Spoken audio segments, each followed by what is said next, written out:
দর্শক, স্বেচ্ছাসেবক দলের প্রতিষ্ঠা বার্ষিকীতে এই মুহূর্তে ভার্চুয়ালি যুক্ত হয়ে কথা বলছেন বিএনপির ভারপ্রাপ্ত চেয়ারম্যান তারেক রহমান। আমরা সরাসরি চলে যাচ্ছি।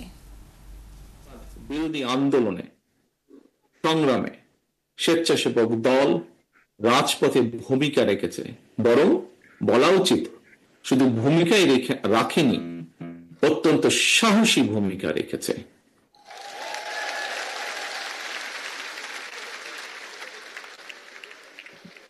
শুধুমাত্র 2024-এর গণ অভ্যুত্থানে স্বেচ্ছাসেবক দলের 24 জন সহকর্মীকে আমরা হারিয়েছি। 24 জন সহকর্মী শহীদ হয়েছেন, আহত হয়েছেন আরো বহু। প্রিয় সহকর্মীবৃন্দ, 1.5 দশকের ফ্যাসিবাদ বিরোধী আন্দোলন চলাকালীন সময়ে আমরা স্বেচ্ছাসেবক দলের সভাপতি, সাহসী নেতা মরহুম শফিল বারী বাবু সহ অনেক সহকর্মীকে আমরা হারিয়েছি। অনেক সহকর্মী বিভিন্নভাবে শারীরিকভাবে ক্ষতিগ্রস্তের শিকার হয়েছেন। আমি আল্লাহর দরবারে শহীদদের আত্মার মাগফিরাত কামনা করছি।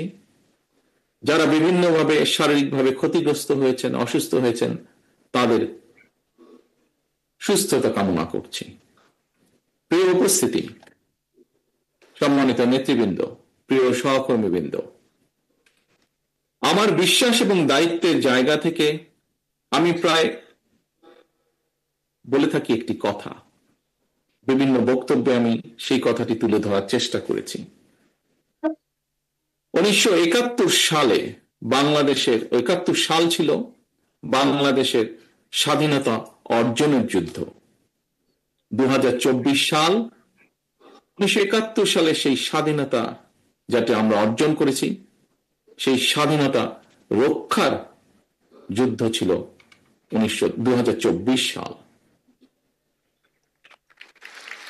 এর বাইরেও আমরা বলতে পারি দেশের 54 বছরের ফ্যাসিবাদ স্বৈরাচারের বিরুদ্ধে প্রতিটি গণতান্ত্রিক আন্দোলন সংগ্রামে যারা শহীদ হয়েছেন গত 54 বছরে, তাদের এই আত্মত্যাগের প্রতিদান সম্ভব নয়, প্রতিদান দেওয়া সম্ভব নয়।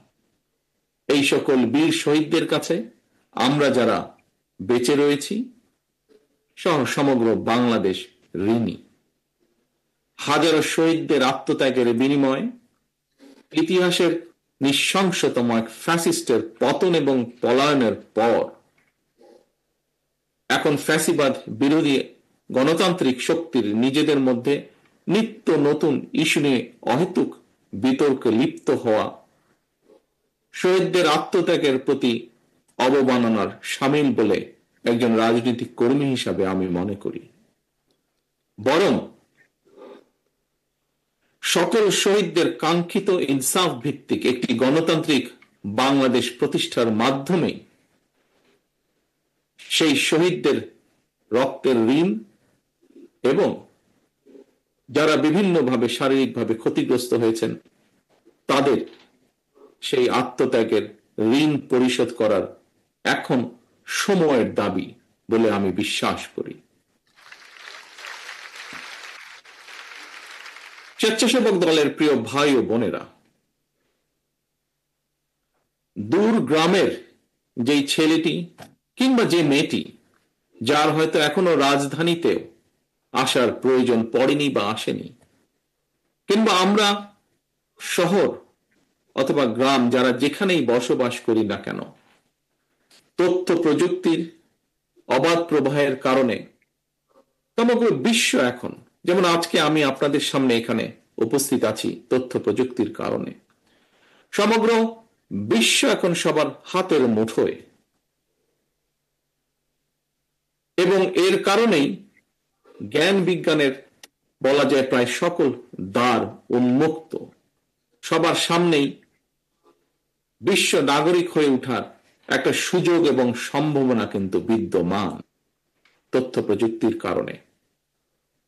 আমি মনে করি আমাদের জনগণের সামনে, বিশেষ করে আমাদের তরুণ সমাজের সামনে, আমাদের তারুণ্যের সামনে সাফল্য এবং সম্ভাবনার পথ সুগম, এবং এই পথটিকে আরো সুগম করে দেওয়াটাই হচ্ছে একজন রাজনৈতিক কর্মী হিসাবে এই মুহূর্তে আমার এবং আপনার এবং আমাদের সকলের প্রধান কর্তব্য।